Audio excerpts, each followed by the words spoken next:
evening, everybody, and welcome to the Wednesday, December 10th, Garrison Board of Education regular workshop and business meeting. Trustee, will you please call the roll? Jocelyn Appicello. Here. Eric Arnold. Here. Jennifer Harrington Wilson. Excused. Dan Jasnow. Here. Peter Lesser. Here. Ken Schott. Here. Sarah Tolman. She will be here for the minutes. Pledge, please.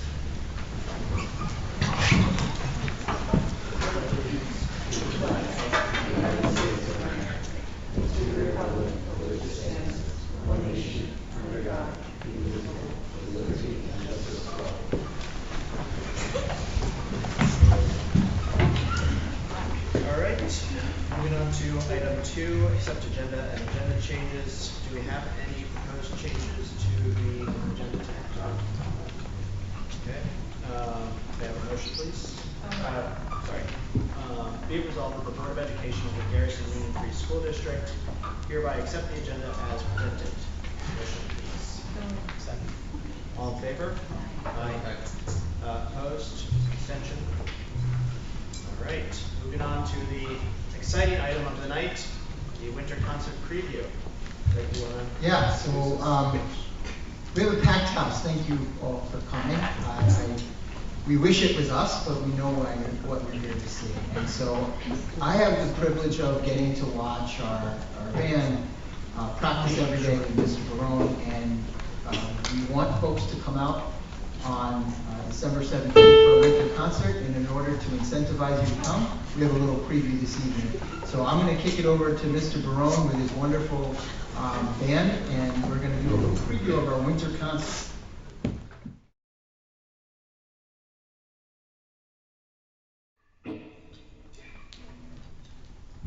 One, two, three, four.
1, 2, 3.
Okay, 4 bars of percussion.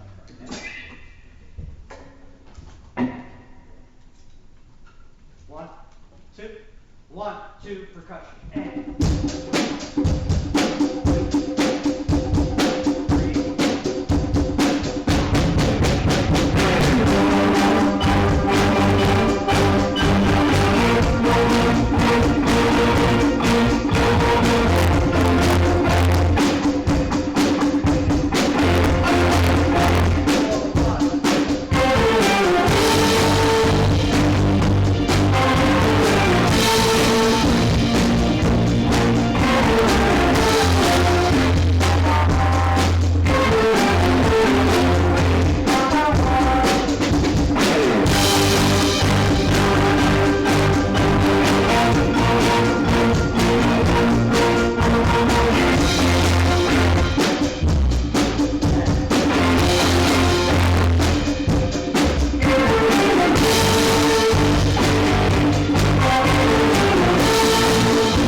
And 'Incredible.'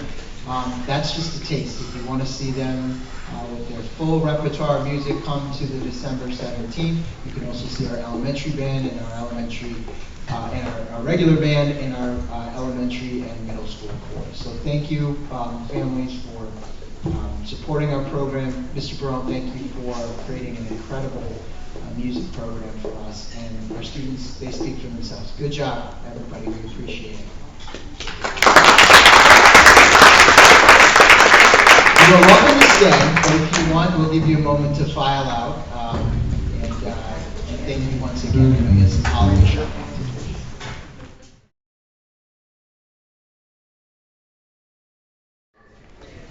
All right, we'll continue after that great performance. Thank you to Mr. Barone. But thank you. Okay, so we will move on to item 4 on the agenda, which is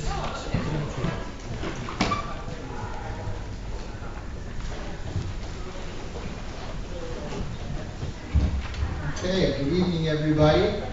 I do not want to follow the agenda. This is going to pale in comparison. It's going to be a complete drop off after that.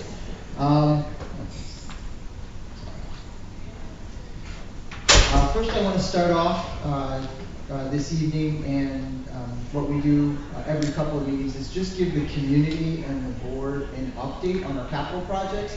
We talk about them, and then nothing happens for a long time. It's not because we're not doing things behind the scenes. These processes, as we explained before, take some time.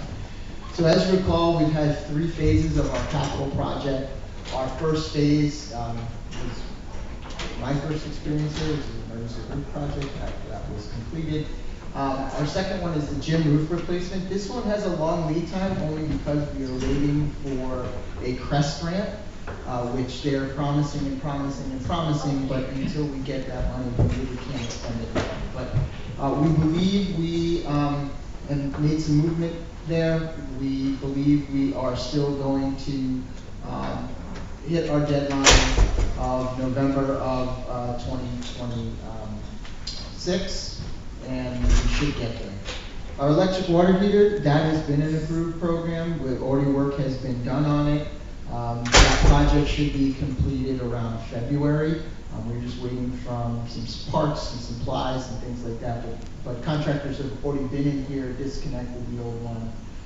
We have to keep one boiler still on because we still, because of our lunch program, we do need hot water, you know. So we still have that going. But that project is underway and should be completed in February. Phase 2 is the capital projects that are have been approved in this current school year's budget. Those are the retaining walls, the stairs, and front sidewalks and curbs, and the roof above the main office in the 1908 section. Our architects have been here. Plans should be submitted to SED around January, so we believe our plans should be submitted around January.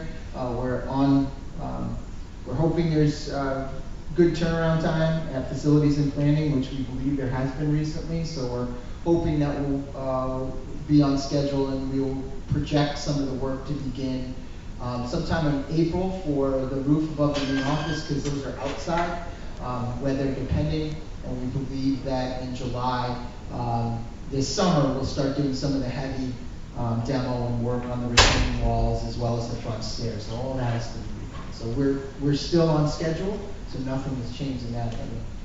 Phase 3, which we'll talk about a little bit more about our outdoor classroom, and a new one, which again want to thank the generous donation of Peter Russell and his wife Tina for our makerspace behind us.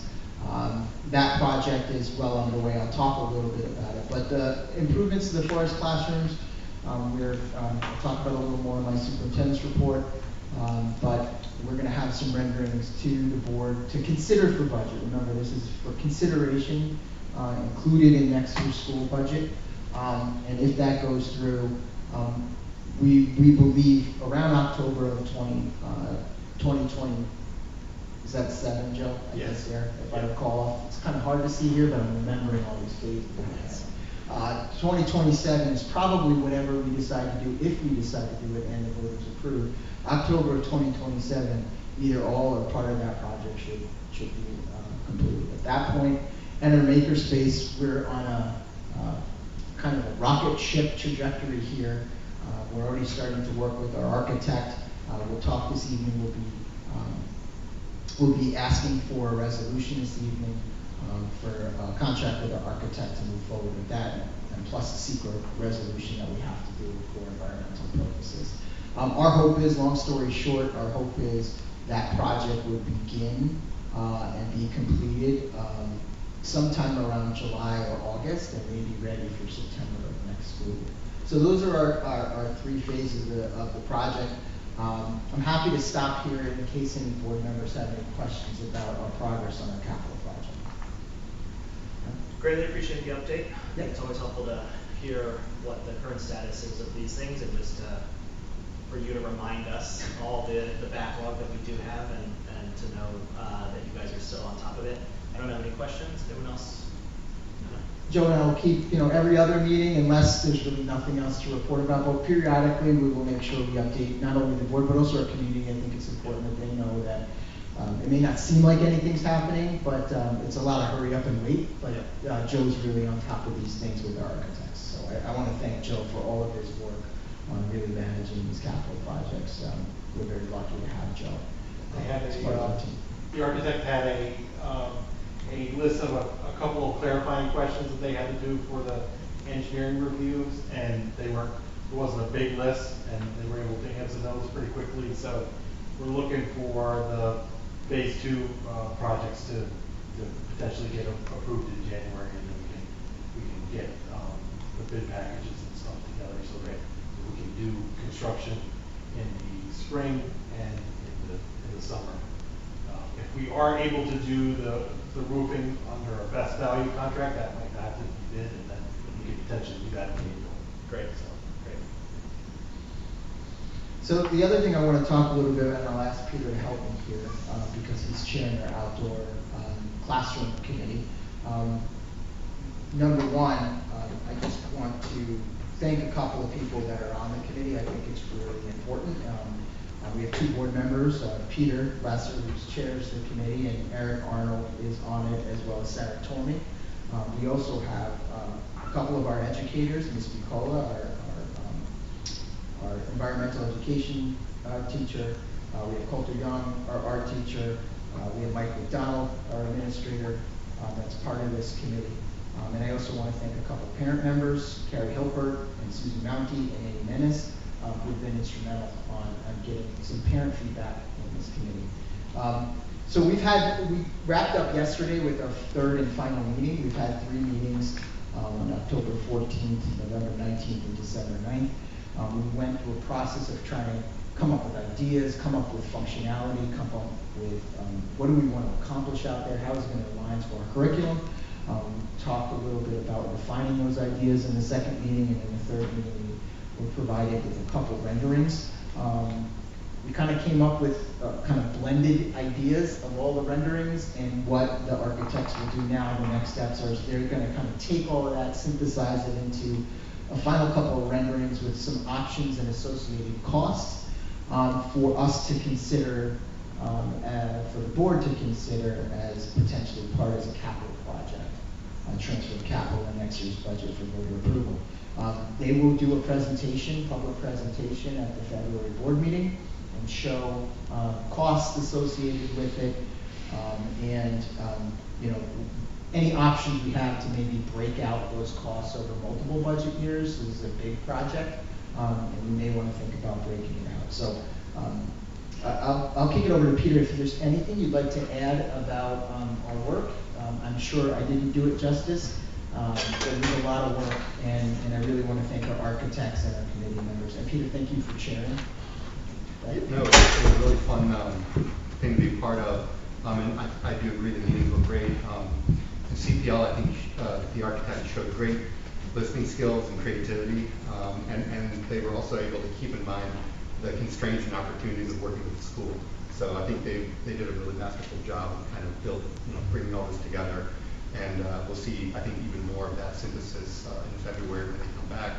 And for me, the most exciting part too was just seeing how engaged the teachers were and how influential their voices were in shaping the ideas in the plan. I think we all agree that it's got to be shaped by them and fully part of the curriculum to really make this sing. And I think we've got them. I think CPL was very impressed by them and their ideas, so I'm glad that they're part of it. So I think we're on a great pathway to something really special, no pun intended. But I think, this is a big project.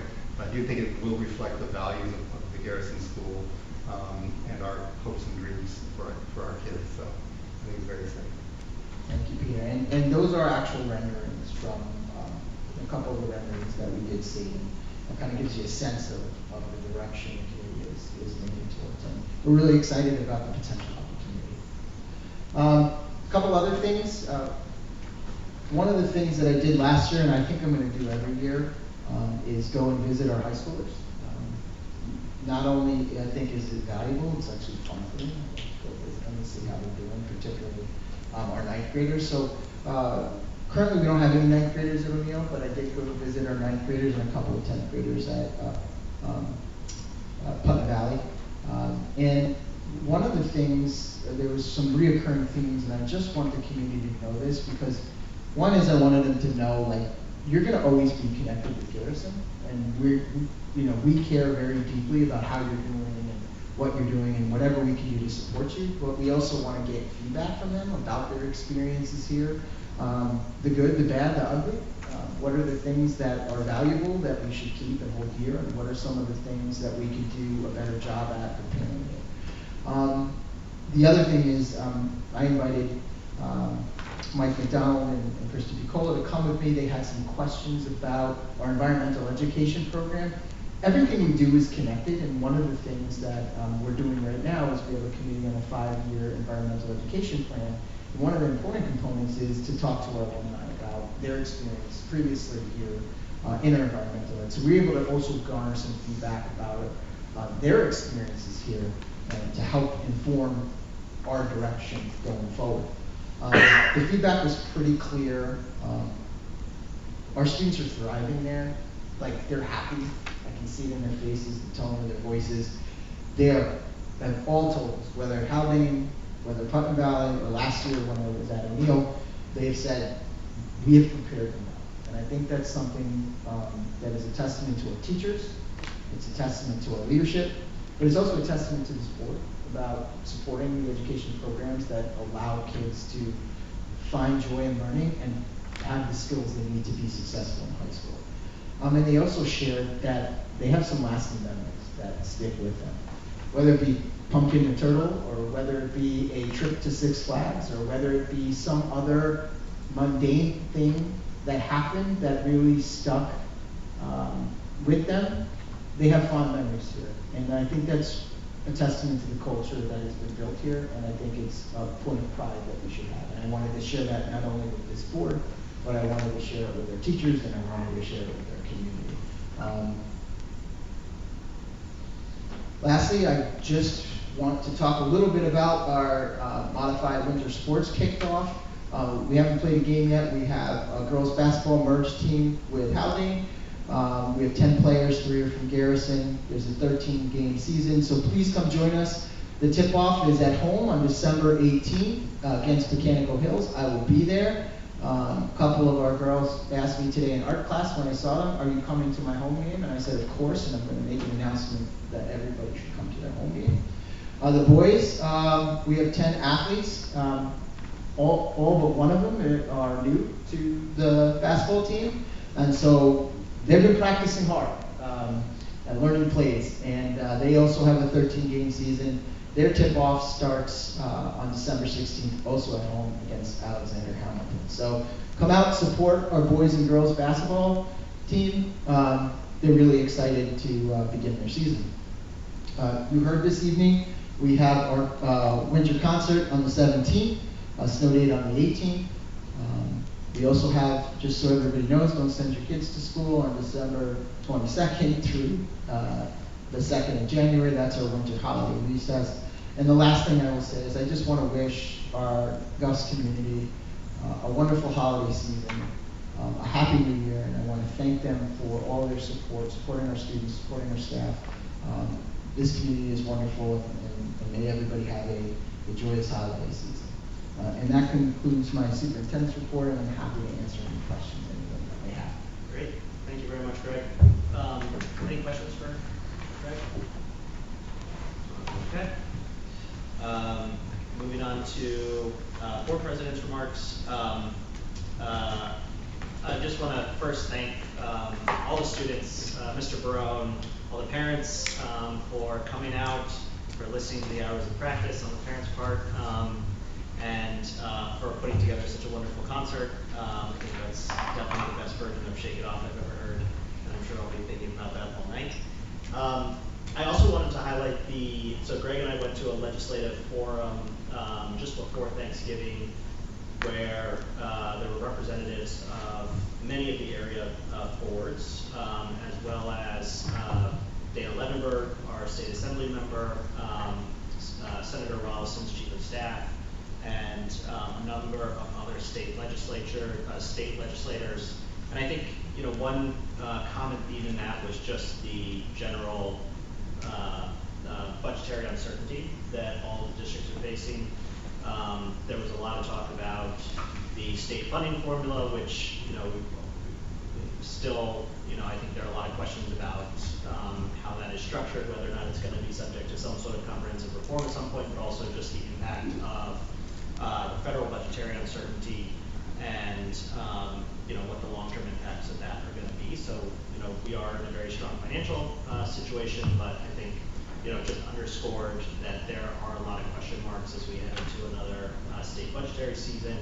And then something that we'll talk about later tonight, or shortly, the zero emission school bus issue, which even across the board, even from our own legislators, there were a lot of concerns about how that's going to be implemented. And we heard from some of the other superintendents and boards who have gone through the process of that and just are sort of looking at hard numbers, which we will get at some point as well, but have hard numbers about how significant a financial impact it is and the challenges associated with compliance. So we'll get more into that in a little bit, but just wanted to highlight that session that Greg and I did. It feels like ages ago now, but I think it was after our last board meeting. And then just also want to thank our staff and administration for, I think, what has been a really great and very smooth opening of the school year as we head into the holiday break. We have obviously launched a school lunch program. We've onboarded Officer Bradley as an SPO.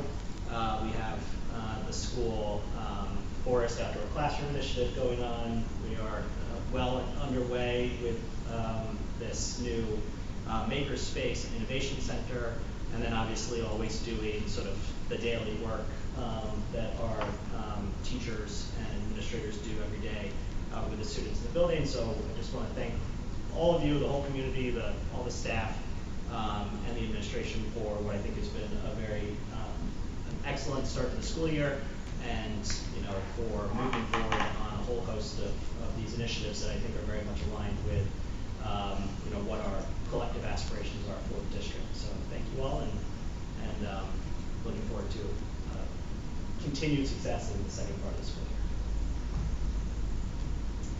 year. All right, moving on to item 6, which is discussion of the 2026-2027 draft school calendar. So, Greg, I'll turn it over to you, but I think the most notable element of this is that it does suggest that we will start school before Labor Day. Labor Day is pretty much the latest that it can be this year, or in 2026. So this has us starting the Tuesday before. Anything else we want to highlight about it? No, I think that's it.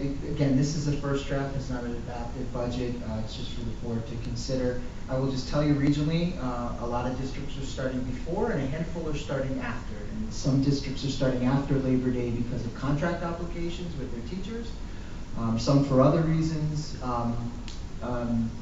But I would say 60-40 split. 60 are probably what I've seen so far are starting before Labor Day, and about 40% are starting after. The thing for us, we have a certain number of days we have to get in, And if we decided to start after Labor Day, we would have to cut into some of those, either February break or the spring break. So we initially ran this by a couple of our union leadership from the teachers. They were on board with it. We'll obviously kick it to a little more discussion with the board, more discussion with the teachers union, and if we make some changes. But just wanted to alert the community that this is our first draft of the 26-27 school year budget.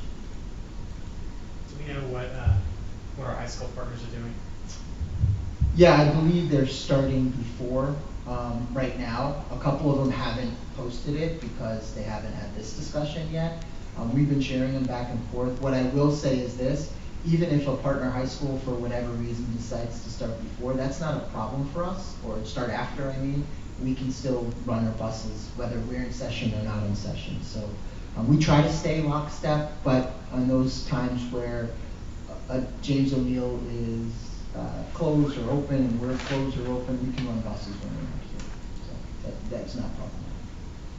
I just had a question on the, I don't know what you call them, the give back days, you know. Yes.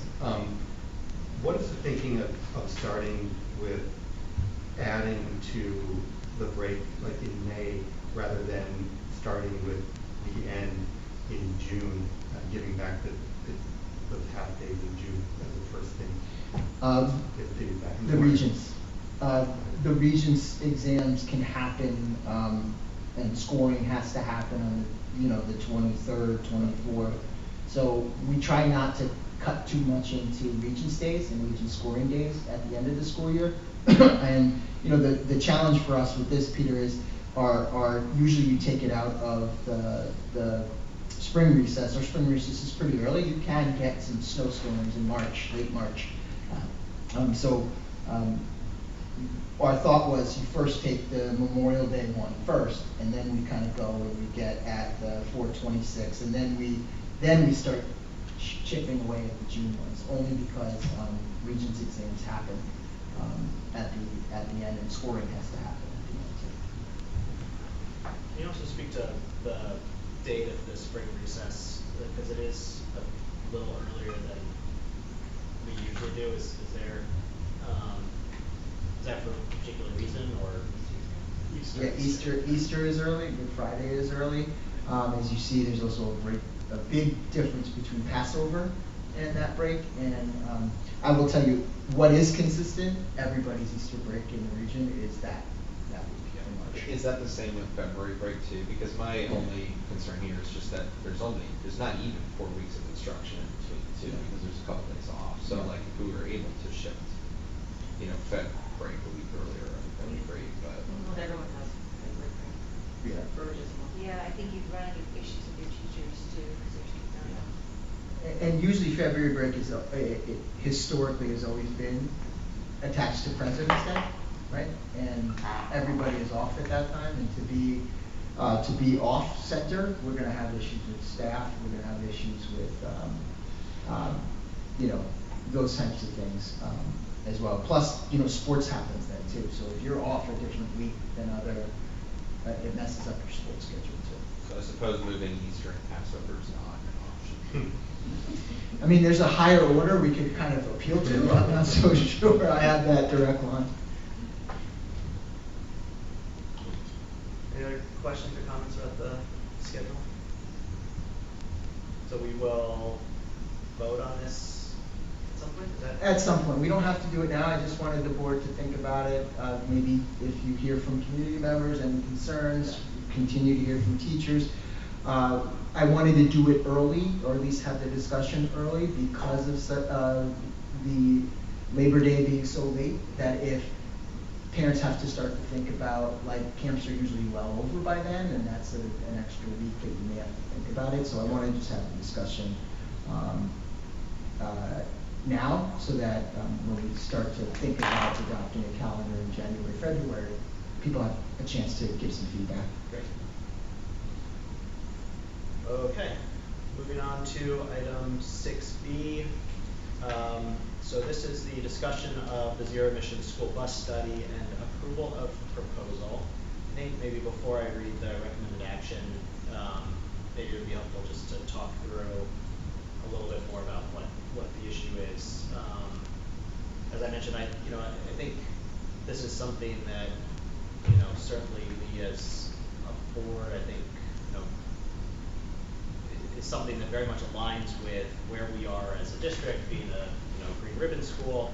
But I think we are, like many districts, running up against some pretty significant logistical, infrastructure, and financial challenges, which, as we heard at this legislative session, is widespread and is something that even our legislators who are very much in support of this are grappling with. But Greg, do you want to go into more of the details? Yeah, I'll try to be very brief, but the zero emissions bus law talks about requiring all districts any new purchases of bus starting July 1, 2027 must be a zero emission. That includes electric or hydrogen fuel cell buses. It also says that by 2035, your entire fleet must be a zero emission fleet. Now, we contract our fleet, and that doesn't matter. You can't say, well, you contract so they can still be gas or diesel powered. Your whole fleet has to be by 2035. And that also means that if our contractor buys a new vehicle by July 1, 2027, it needs to be a zero emission vehicle. So it also, districts need to start planning, and we must, and part of that planning not only includes the zero emission, but also the infrastructure, budgeting and operations for that. That means charging stations and things of that nature. Districts can, though, however, get waivers. So in the next couple of years, we'll be able to apply for waivers this year and the following year, because then comes July 1, 2027. In order to get a waiver, you have to have a feasibility study. And so tonight, before the board, is that resolution to adopt, to allow us to contract with INF, who has done some other districts such as Putnam Valley, to do that feasibility study. Because my understanding is your second waiver will not even be looked at unless you have a feasibility study done. And from my partner, my colleagues in other districts who've already done this, they waited 12, 13, 14 months for the study to be complete. So we're putting it now so that for the second waiver, it'll be completed so that if we need to have a waiver, our study will be completed. So there, again, I think, Dan, as you said, as a green school, I don't think conceptually we disagree with the fact that we would rather not put emissions in the air that add to, carbon emissions and all of that and greenhouse effect. We agree, conceptually. The problem is there's a lot of challenges with having an electric fleet. Number one, buses usually travel 100 and 150 miles. But remember, our buses do a lot of miles, and they don't stop and recharge. They go and they pick up the high schoolers, and they go to a long distance high school, they come back, they do an elementary run, and they come back here. So plus cold weather, hills, things like that also reduce the range. And then what happens if we have an early dismissal? We haven't had a chance to charge buses, and we've got to do those 2 runs all over again to go get the kids, bring them back. So the other thing is we have infrastructure challenges that we already know we're at the end of the service line, and from our other capital project, we know that kind of at the limit of our draw of electricity. So that's another challenge that we have. And right now, electric buses are probably 3 times the cost of a gasoline-powered vehicle, combustion engine, and we are seeing the incentives, particularly from the federal, kind of dry up. So if you had to replace your entire fleet at 3 times the cost, that's a financial limitation too. And that's just kind of what we know from our partners, but this is why we would really need a study to do that. And so I talked about all these already, about high initial costs, charging infrastructure, and uncertainty, and kind of federal subsidies. The other thing is we have a we have a contractor, right? So what a contractor will do is the most you can do is do a maximum of 5 years. Now, if a contractor knows they have to plan for an electric fee, because you don't have a waiver and you have to do this by 2035, they're gonna front load that cost to the district. So they're gonna purchase all these electric vehicles and front load that cost because they wanna recoup that cost right up front. They're not gonna, be in the rears for 5 years and not be able to be, feasible as a business model. So we know that unless something changes, there'll be a huge spike in transportation contract costs. Last year I talked about the power grid. I won't go through it. This will be up for the public to look at. So those are the reasons why this evening we have a resolution before the board to contract with INF to begin the feasibility study. So that particularly not this year when we do the waiver, but the following year when we do the waiver, it has an opportunity to be granted because we have a feasibility study done. Yeah. And so through the feasibility study, we'll also find out what the specific cost parameters are, infrastructure challenges, all that stuff, if we were to begin the process of doing this. Yes, they dive deep. They'll say like, what are your runs? How many miles are there? Like they'll look at your capacity here. They will, look at your facilities. They will, soup to nuts. Just to give you, and this is public knowledge because Dr. Luff said it out loud, Putnam Valley did a feasibility study with INF, and it was, Joe, I'm correct, $13 million for them to convert their entire fleet. Well, with the incentives included? Everything included. That they got, that was with the incentives back? That was with the incentives because their study was done previously. So you take away any incentives that are there, that number just goes up. So that's a $13 million hit or an increase in the transportation costs. What's their annual budget? I don't know off the top of my head. I don't have Putnam Valley's annual budget, but Come on, Sarah. Sarah's already read it wrong. I don't know, but that would, according to Dr. Luff, that for a district like Putnam Valley, that would well exceed the tax cap and really start to impact programming, like in order to be able to comply. And again, he shared that with the meeting that we were at. That those are things there. So we have to do a study so that we know what that number is and we know what the impact would be and we know the feasibility of actually doing it. Like I'm not saying that this is true, but they could come back and say like we can't get enough electricity to this without working with the power company. So those are the kinds of things that instead of speculating, we really need a study to do so that we can get a better sense of what this would look like if we do have to fully convert. And again, I just want to reiterate, like as a green school, we do believe that reducing carbon emissions is incredibly important.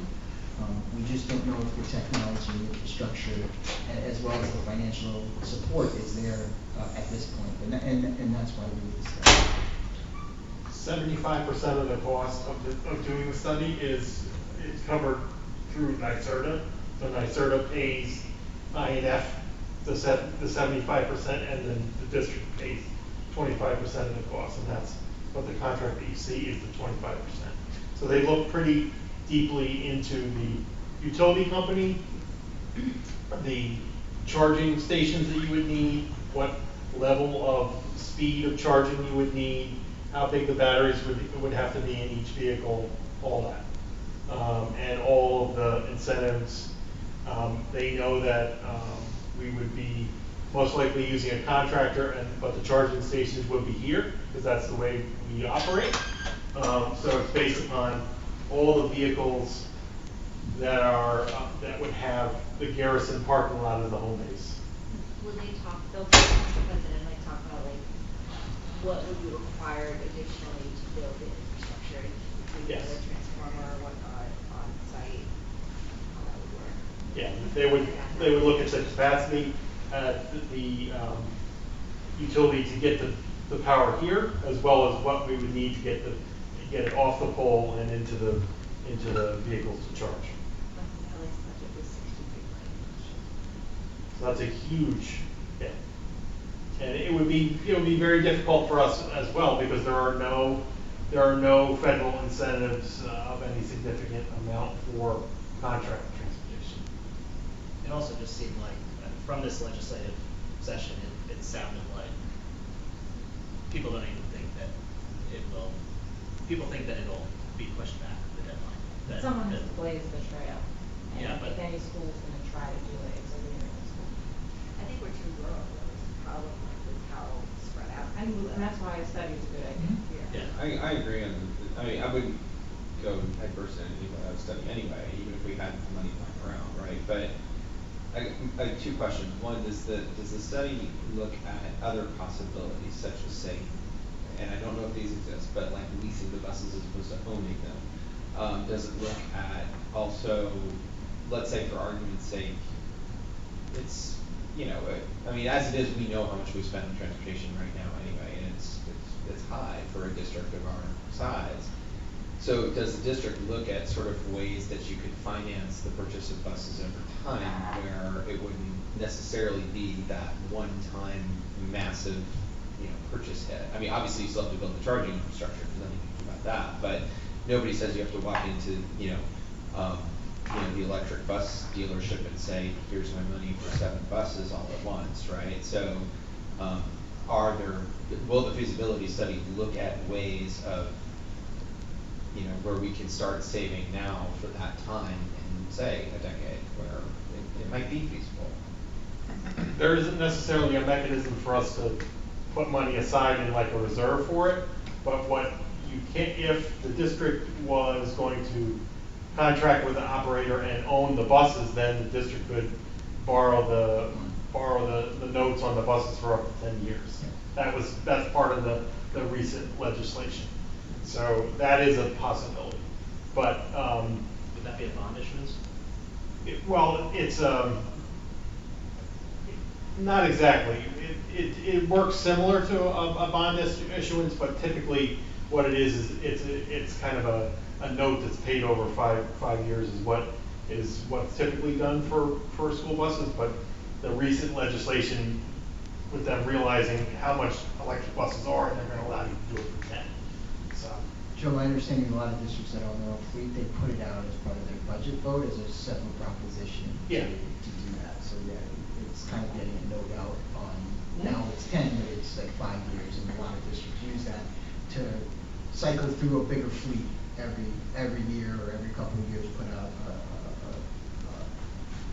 a proposition to purchase a certain amount of buses so that they keep their fleets fresh. Yeah, I mean, if there's a way where if there's a way where it starts with, one bus in year 1, and then it's another bus in year 2, like, I guess my concern is just the feasibility study will say, all right, here's the bottom line figure you have to fork over now, and there's really no creative accounting or vision in terms of how to get from point A to point B. It might be one of the things I would be curious to see is sort of the power infrastructure first, because like if we switched our one bus that we own here over and like it reaches the end of its useful life, but we would still need that infrastructure. So you start with that capital project and then start to build them out from there. Well, just related to that, didn't we do that study before? Didn't you do that, Joe? We looked at charging stations for level 2 charging stations for like cars, and the infrastructure, even with the incentives to just put 4 level 2 charging stations, even though we had a electrical contractor on site, Right. still would have cost $25,000 just to put 4 plugs in. Right. So So I hope you these, give them all your work that you did 4 years ago. well, they're gonna look at what it takes to do a bus, which is 66 passenger bus, is significantly more than what we were looking at, yeah. Yeah, you're gonna have to involve St. Louis, I understand. I have one other just related question. Is it normal for this consulting firm to be paid directly all of the incentives? Like that just seems like. That's the way NYSERDA set it up. with NYSERDA these- set it up like that, Yes. not the consulting No, firm? no. Okay. Because that's a way that firms and installers can get money is by saying, oh yeah, we'll just do all the incentives and contracts. Great, okay. And this is, we had looked at this, doing this study like a year or so ago, and it's within inflation's distance of what we were we were looking to pay before, Yeah, so. I think it's good to do it. Any other questions, comments? So we'll get more details regardless Yeah. from this process. Okay, so the recommended motion, sorry, is, be it resolved that the Board of Education of the Garrison Union Free School District, upon the recommendation of the superintendent, hereby approves the proposal from INF Associates Energy Solutions for the zero emissions school bus study as presented, and further authorizes the school bus's administrator to execute said proposal. May I have a motion? So moved. Second. All in favor? Aye. Opposed? Abstentions? Moving on to public comment. We have no public. Do I still have to read it? I'll read it. All right, public comment. Public comment is intended for members of the community to speak openly and voice concerns in accordance with policy 1510 of the Garrison Union Free School District. Any person wishing to speak shall comply with all provisions of this policy. Comments about specific school personnel or individuals is a violation of board policy. Concerns regarding students or personnel should be discussed privately with the superintendent or appropriate administrator. Comments should be limited to 3 minutes, and speakers are asked to conduct themselves in a respectful manner. The board will listen to comments but will not engage in dialogue. Any necessary follow-up will be noted and provided through the appropriate channel. Members of the public wishing to comment during board meetings are asked to place their name and town of residence on the sign-in sheet. Commenters will be invited to the podium to address the board. Seeing none, closing public comment. All right, acceptance of minutes.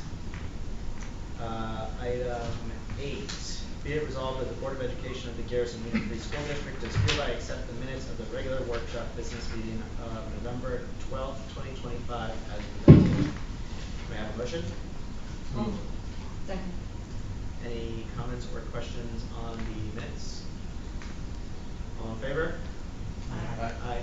Opposed? Abstentions? Item 9, accept treasurer's report and claims audit report. Be it resolved that the Board of Education of the Garrison Union Free School District hereby accepts the treasurer's report for October 2025 and the claims audit report for November 2025 as presented. May I have a motion? Second. Any questions or comments on any of these reports? Or anything notable, Joe? No. Okay. Questions or comments? Just on the internal claims auditor report, there are a couple that they part of made the purchase without a purchase order. Those have been fixed, so they're now always putting in purchase orders for everything. Okay, let me take a look at those specific ones and we'll. One is Haldane bill, looks like, and HTA.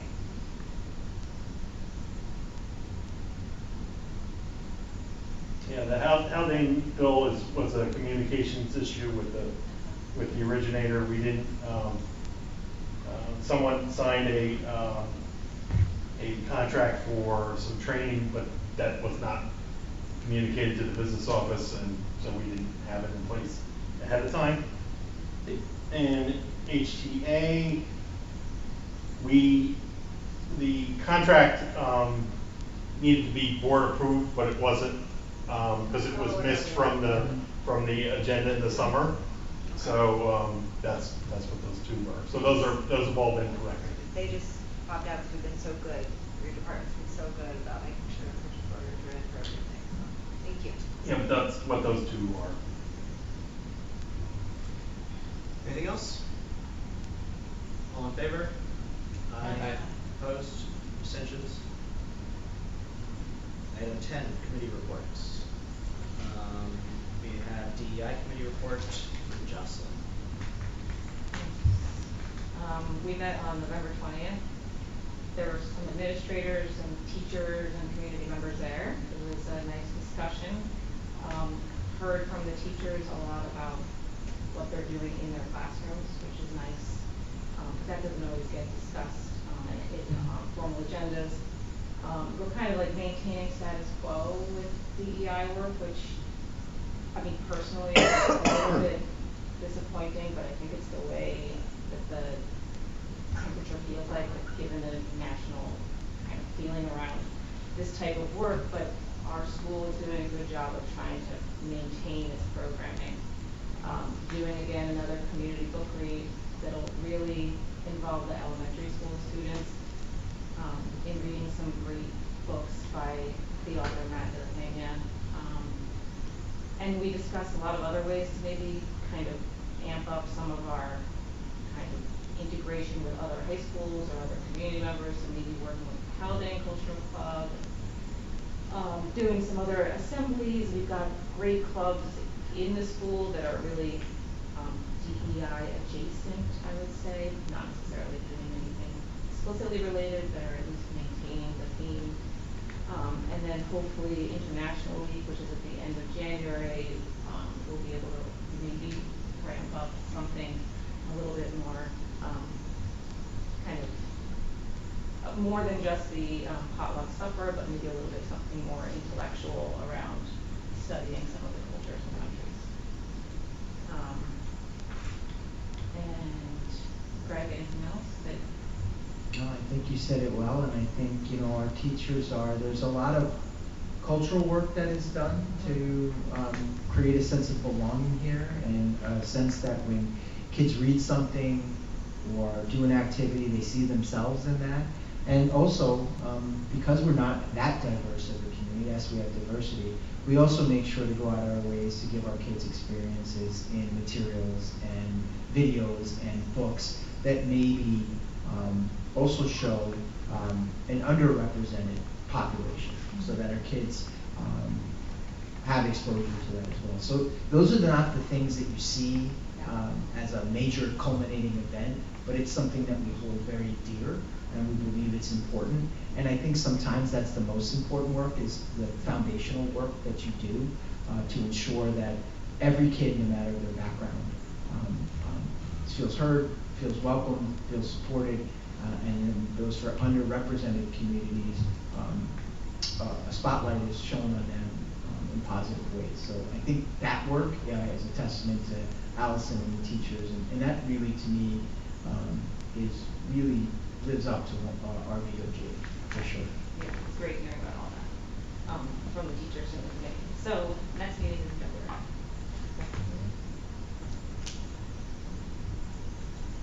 All right, thank you, Jocelyn. Any questions? Moving on to item 11A, which is policy readings and the second reading and approval of policy 5413, procurement UGG federal awards. Be it resolved that the Board of Education of the Garrison Union Free School District, upon the recommendation of Jennifer Harrington Wilson, Policy Committee Chair, hereby approves Policy 5413, Procurement Uniform Grant Guidance for Federal Awards as presented. May I have a motion? Second. So Jen is obviously not here, but we did the first reading of this in November. I think there's some cleanup changes. There's the addition of a preference for US-based vendors and procurement. Anything else notable? No, it's just language that needed to be included in order to be compliant with the UGG for federal awards. Questions or comments? Okay, all in favor? Aye. Opposed? Abstentions? Okay, item 11B is first reading of policy 7420, the sports and athletic program. So this policy has been revised in light of our recent discussions about the athletic placement process, and it lays out some of the process that we've talked about what will allow those conditions under which we would allow Garrison students to play up to high school level athletics. I think that the key restrictions are that it is limited to 8th grade students only. They have to pass the standard physical fitness testing, which will be done through the GUS athletic director, and then it is only for student athletes who are trying out and able to make the varsity teams. Any question? Anything else I missed there? Just just so everybody knows, it also has to be student by student and agreed upon by both boards of education, just because one side or the other wants it to happen, both boards have to approve a student to play up, if you will, and they have to try out, and as you said, we're limiting to 8th graders for varsity, that's all. I wanted to say, I appreciate that the initiation of requests, can come from a parent or guardian as well. I think that making sure that we make it open to people, and then the evaluation will ensue, of course, but I think it's a good policy to make this available to our 8th graders. I just had a question about, let's see, B, in number 3B, it's on page 3. The APP will not be used to fill team rosters, provide additional experience, or reward students, the last bullet. I think that's good, but I also wonder, I think last time we talked about how we didn't want it to be, also like a recruitment strategy, you know, as a strategy to win, let's say. Is that captured in the fill team rosters? Yeah, it is, and that language is directly from the APP regulations from New York State, and so yes. Good, I mean, as long as we have that. Yeah. So we can, Any other discussion? Yes. Awesome. Okay, we will revisit at our next meeting. Moving on to the CSE CPSE recommendations. Be it resolved that the Board of Education of the Garrison Union Free School District approve the Committee on Special Education and Committee on Preschool Special Education recommendations and student placements. May I have a motion? Second. All in favor? Aye. Opposed? Abstentions? Item 13A, approval of budget transfer December 2025. Be it resolved that the Board of Education of the Garrison Union Free School District, upon the recommendation of the superintendent, hereby approves the budget transfer for December 2025 as presented. May I have a motion? Second. Any comment on this one? I can give you a little bit of explanation on what it's for. So we had one teacher's aide that was classified in the original budgeting process as a regular education aide, and that was the actual cost center where the person is working in special education, so that's why that transfer was, and then there's some adjustments based upon the salary of the music teachers that we actually hired, was another part, and another part was also overtime for transportation purposes. Great. Thank you, Joe. Any questions? All in favor? Aye. Opposed? Abstentions? Okay. Item 13B is request for approval of SECRA resolution.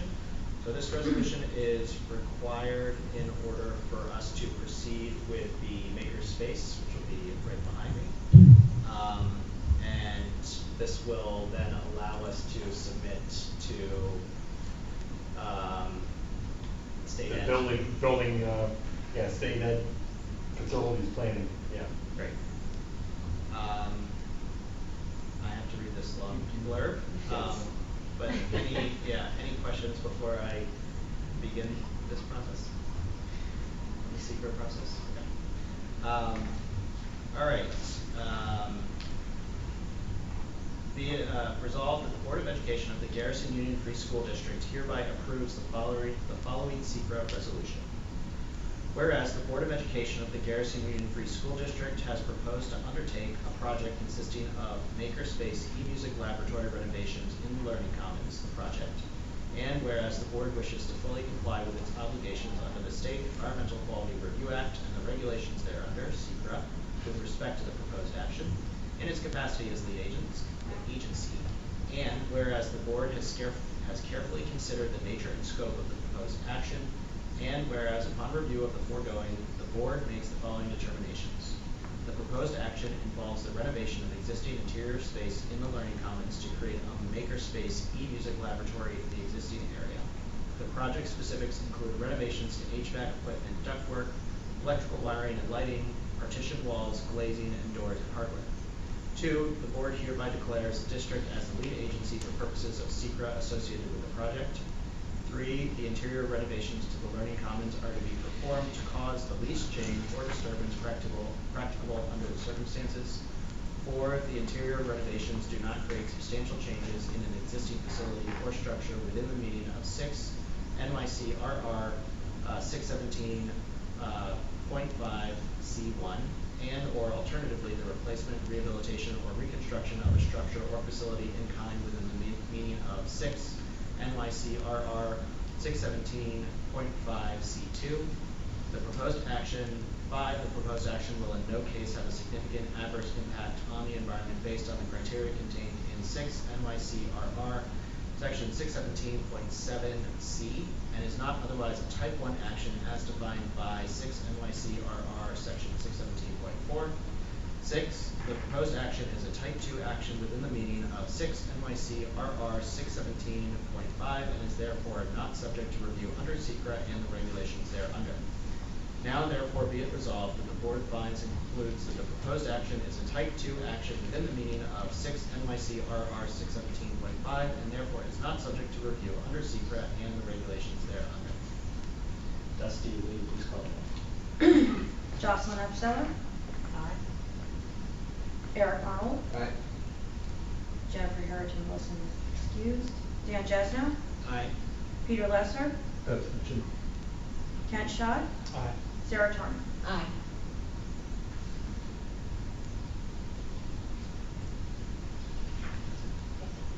Great. Thank you. Good job making his font bigger so as he was reading it. You know, that long thing. And not taking a breath. Seriously. Okay, moving on to item 13C. Request for approval of retention of CPL Architects STEAM Lab Makerspace. Be it resolved that the Board of Education of the Garrison Union Free School District, upon the recommendation of the superintendent, hereby approves the retention of CPL Architectural Engineering Planning as presented, subject to the architect executing an agreement in a form acceptable to the district, and further authorizes the superintendent to execute such agreement. May I have a motion? Second. So this is the architectural agreement to begin the makerspace. Correct. Is that correct? Any questions? There's 2 basic phases of it. One is to basically design the box and get that to SED pretty quickly, and the second part is to design what goes in the box as far as instructional furniture and that sort of thing. So that's why the fee is sort of split up into those two components. So hopefully we can get the box part to SED quickly, and we have then more time to design what actually else goes in the box. Great. Any questions? All in favor? Aye. Opposed? Abstentions? All right, thank you all. Item 14 is our second public comment section, which I will skip. Item 15 is board comments. Jocelyn. Thank you. Thanks to Mr. Brown and the band. That was really fun to hear. And I'll be there next week on Wednesday to hear the full thing. I also heard from the 8th grade that they're very thankful to the school community for all of the help with fundraising. And I just wanted to make sure that all the families and parents know that they appreciate it, and I hope that they enjoy their pies and that they come out to all the events that we'll be scheduling for the next couple months. So. Okay. I'll just add that Dusty's pie sent my blood sugar through the roof. Yeah, I and it should have was- said thank you so much. And it Dusty. was fantastic, so. No further comment from me. Pete? No comment. Kent? No comment. Sarah? All right. Item 16, enter to executive session. Be it resolved, the Board of Education of the Garrison Union Free School District hereby enters into executive session for the purpose of discussing collective negotiations with the PTA and SRPE bargaining units pursuant to Article 14 of the Civil Service Law.